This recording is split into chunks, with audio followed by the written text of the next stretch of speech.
se poser la question sur j'ai interrompu mon activité, voire même j'ai peut-être été longtemps sans emploi. J'ai pas l'impression que je me retrouve un peu dans les situations qu'on a décrites jusque-là. Qu'est-ce qui se passe? Et donc pour commencer, on va écouter Virginie qui nous parle justement de ces moments de rupture et de ce qu'on peut faire. Et donc vous aurez l'intégralité de son témoignage parce qu'elle parle aussi de son aventure entrepreneuriale et donc ce sera disponible sur notre site. On a juste sélectionné une première partie de son témoignage et on la remercie sur justement cette partie un petit peu hachée de la première partie de sa carrière. Bonjour, je m'appelle Virginie, je suis conjointe de militaire. Mon mari est colonel dans l'armée de terre. J'ai créé il y a 3 ans mon entreprise de gaufres traditionnelles flamandes que je distribue principalement dans les épiceries fines de France. Alors, mon parcours professionnel est le suivant. Je suis titulaire d'un DUC de biologie, d'un brevet de préparatrice en pharmacie, d'un CAP de pâtissier. Et j'ai également passé le concours de professeur des écoles pour l'Académie de Nantes. Je trouve que mon parcours professionnel reflète assez bien celui de mon mari, puisque j'ai choisi d'être préparatrice en pharmacie lorsque mon mari était assez stable au niveau des mutations durant son temps de lieutenant, de capitaine que nous avons eu la chance de faire au même endroit. Par la suite, nous avons eu nos enfants et ça a coïncidé avec des mutations qui sont devenues beaucoup plus fréquentes. J'ai donc choisi de faire une pause professionnelle, mais j'en ai profité pour me former. C'est à ce moment-là que j'ai passé mon CAP de pâtissier et que j'ai passé le concours de professeur des écoles, donc ça quand même sur plusieurs années. Je me suis formée seule, via les réseaux, via des bouquins, voilà. Donc voilà, une période assez longue avec les enfants et sans travailler, mais que j'ai mise à profit. Alors, je ne sais plus exactement comment j'ai commencé à entendre parler de défense mobilité.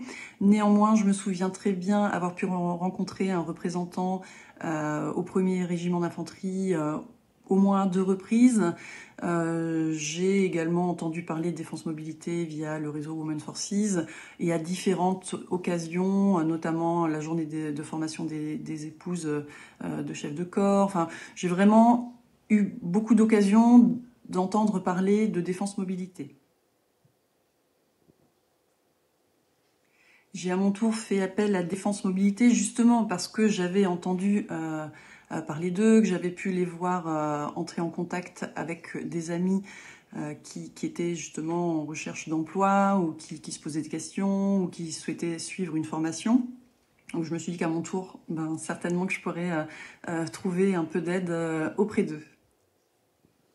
Donc merci Virginie. Donc vous avez vu qu'elle a une aventure entrepreneuriale qu'on vous invitera à découvrir ensuite. Et donc elle n'a pas toujours été en emploi. Et donc j'invite à nous rejoindre Madame Aline Crépin et Madame Elisabeth Dartigue pour une séquence qui va être un peu accélérée, mais sur laquelle on va pouvoir néanmoins prendre le temps de s'interroger sur justement ces parcours.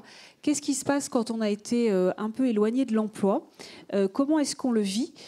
Et donc je vais vous demander, Madame Myriam Chabot, vous êtes psychologue clinicienne, vous êtes référente au sein de Défense Mobilité, vous avez pris ce sujet à bras-le-corps. Alors expliquez-nous finalement, par des exemples, le type de situation que vous accompagnez et quelles sont pour vous les caractéristiques de ces situations. Alors les situations sont assez multiples, mais effectivement, il y a des constantes.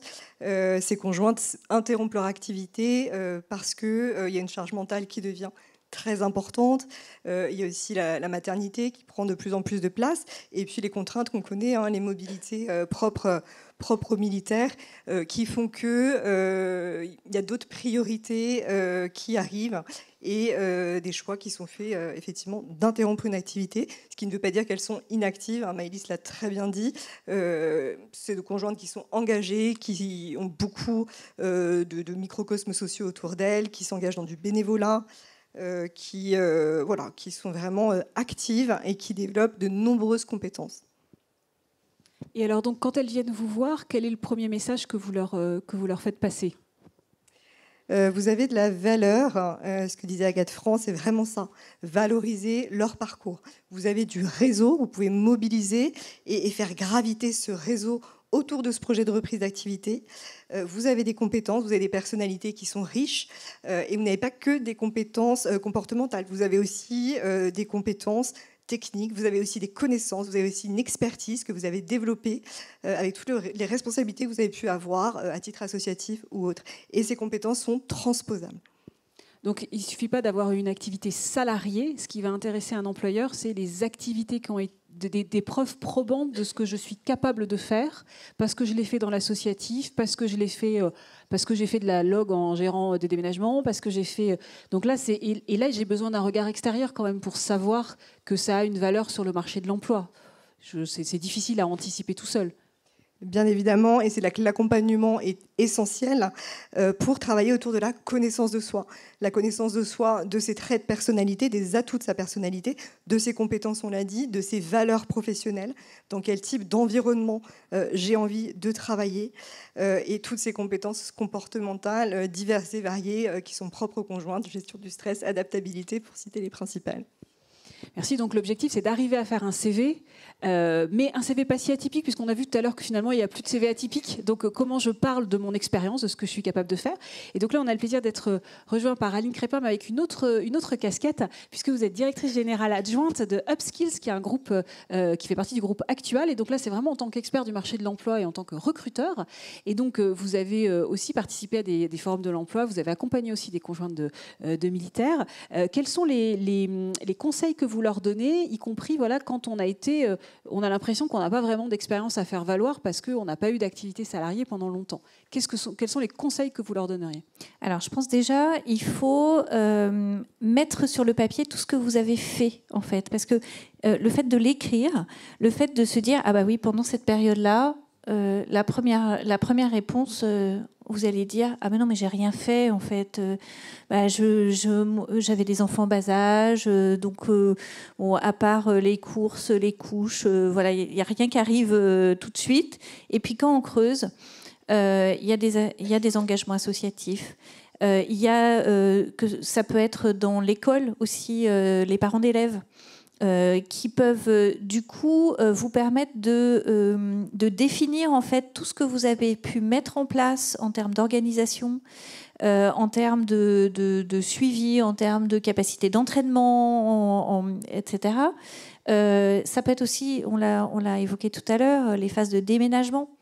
La préparation de ce déménagement, la gestion en fait de ce projet. On l'a souligné également tout à l'heure, ce sujet de gestion de projet en transversal, c'est des compétences en fait qui sont de plus en plus demandées dans les entreprises.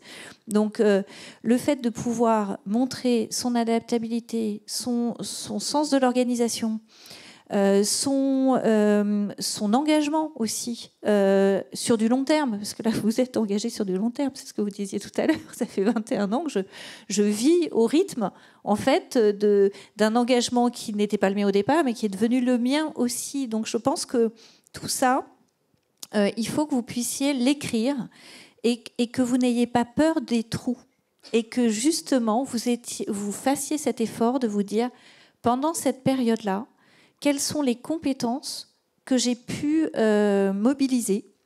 Alors, au départ, ça va vous paraître tout à fait absurde, parce que ça peut être des compétences auxquelles vous n'avez même pas pensé, et vous allez vous dire oui, mais ça n'intéressera personne. Mais ça, c'est pas à vous de le déterminer, en fait, c'est au recruteur que vous avez en face de vous.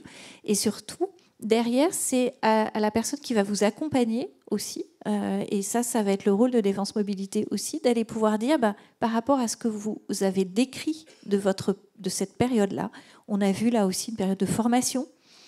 Alors ça va servir ou pas dans la suite de son trajet professionnel. Là, le CAP pâtissier ou pâtissière a été probablement plus utile pour faire des gaufres que sa formation de professeur des écoles. Mais pour le coup, c'est à partir de ces éléments-là que vous allez pouvoir commencer à dessiner la future activité. Donc il faut arriver à construire, enfin à traduire en fait ce que l'on a fait en expérience. Et donc Madame Chabot, vous disiez finalement, il faut gérer cette transition identitaire du conjoint. Alors je l'ai noté, pour dire il faut se départir d'étiquettes réductrices. Alors, qu'est-ce qu'il faut comprendre derrière ça ? Alors, sans partir dans des stéréotypes, il peut y avoir cette propension à envisager peut-être sa carrière professionnelle à l'aune de celle de son conjoint ou conjointeux, sans être dans une prise de responsabilisation, sans faire preuve de créativité. Il y a aussi toutes ces croyances limitantes, le jargon un peu psy, qui sont vraiment ces certitudes erronées, toutes ces voix qui traversent les pensées de nos conjointes. Je ne suis pas capable. Une conjointe de militaire ne peut pas avoir une activité professionnelle parce qu'elle bouge trop. Le fameux plafond de verre aussi, je ne suis pas employable, etc. Donc essayer d'identifier aussi toutes ces voies pour désamorcer ces croyances, les transformer en croyances motivantes et voilà, faire en sorte que les objectifs puissent être atteints. Donc, commencer par vérifier qu'on n'a pas le Jiminy Cricket sur l'épaule qui nous dit qu'on ne peut pas, parce que ce n'est pas la meilleure façon d'avancer, et s'appuyer par contre sur des tiers pour pouvoir avoir ce regard-là. Elisabeth Dartig, vous êtes experte dans ce domaine de l'accompagnement professionnel. Par rapport à ces situations, quels seraient les conseils d'experts que vous souhaiteriez partager ? Voilà. Donc effectivement, je ne vais pas revenir sur les compétences transposables parce que c'est une évidence. Moi, il y a deux choses que j'aimerais rajouter. C'est que quand on commence à avoir un projet, quel qu'il soit, en fait, pour passer toutes ces limitations sur ces biais, je ne vais pas être capable, etc., c'est de le tester, c'est d'aller voir des professionnels, de leur poser des questions sur comment ça se passe, demander à passer un peu de temps avec eux, les interviewer. Ça a deux grands bénéfices. Le premier, c'est que c'est une des manières de se constituer un réseau, d'expérimenter le réseautage, et vous allez voir qu'en fait, les gens aiment aider ceux qui nous entourent. Pas en forcément donnant tout de suite un emploi, mais en ouvrant des conseils, éventuellement d'inviter des gens. Je me souviens d'une conjointe de militaire qui voulait travailler comme assistante maternelle. Donc on lui a dit, écoutez, essayez de passer une demi-journée dans une maternelle pour voir ce que ça va être, en dehors de regarder tout ce qu'il va falloir faire comme examen, etc. Elle est ressortie en disant « C'était formidable, jamais je ne ferai ce métier, c'est épouvantable ». Et en fait, c'est très important, d'abord parce qu'elle a vu qu'elle-même, elle pouvait dire non. Et savoir dire non, c'est très important. Donc ça, c'est quelque chose d'important. Et alors, ce que j'ai beaucoup aimé avec cette conjointe, c'est que du coup, elle a fait un revirement complet et elle a décidé d'être documentaliste dans une bibliothèque. Donc au moins dans le silence absolu. Donc ça, c'était mon premier conseil. Et mon deuxième conseil... Par exemple, sur My Job Glass, si vous dites aller rencontrer des gens, donc ce que j'entends, c'est en fait, si on va voir quelqu'un en disant c'est pour m'embaucher, c'est peut-être un peu exigeant pour la première truc, mais c'est dire j'ai besoin de vous contacter parce que je voudrais connaître votre métier, connaître votre entreprise. Ça peut être encore plus facile au sein d'un réseau professionnel parce que c'est vrai qu'au sein, par exemple, d'un réseau d'entraide comme Women Forces, il y a plus de bienveillance d'emblée pour dire je vais te parler de mon job, je vais te parler de mon entreprise et de celle que j'ai quittée parce que vraiment je voulais pas y rester. Donc il faut pas hésiter à faire ce premier pas avant de dire tout de suite mon CV, un entretien. Exactement. Par téléphone, par visio, tout le monde a suivi. Alors, votre deuxième conseil. Et alors, mon deuxième conseil, en plus, il ne faut pas aller chercher très loin parce qu'aujourd'hui, on est la preuve absolue.